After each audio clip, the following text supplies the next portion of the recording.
Selamat datang di podcast Cerita Misteri 126. Podcast seputar cerita misteri dan pengalaman horor. Bagian Reborn, storytelling di teror hantu rumah baru.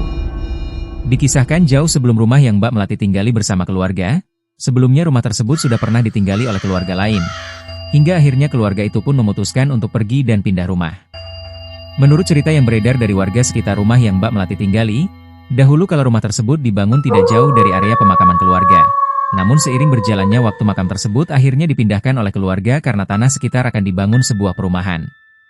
Akan tetapi meski area pemakaman keluarga tersebut sudah dipindahkan oleh keluarga pemilik tanah yang sebelumnya, dan diubah menjadi area terbuka hijau umum, lokasi yang dulu dijadikan makam keluarga kini ditandai dengan sebuah pohon bunga Kamboja sebagai pertanda bekas pemakaman.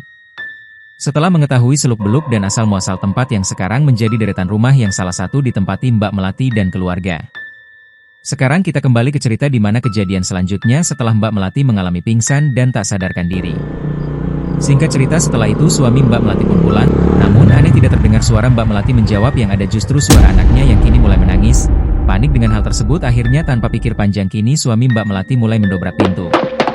Karena suara dobrakan pintu yang terdengar keras tersebut, kini memanggil perhatian warga tetangga sekitar rumah datang berbondong-bondong menuju rumah. Ada apa ya Pak? Tanya salah satu tetangga. Anu pas saya mendobrak pintu rumah karena lupa membawa kunci cadangan, istri saya panggilin saya telepon tidak merespon malah yang ada suara anak saya karena panik akhirnya saya dobrak Pak. Seketika suami Mbak Melati dan warga yang hadir di situ nampak terkejut setelah melihat Mbak Melati yang tergeletak dan tak sadarkan diri di lantai dekat pintu.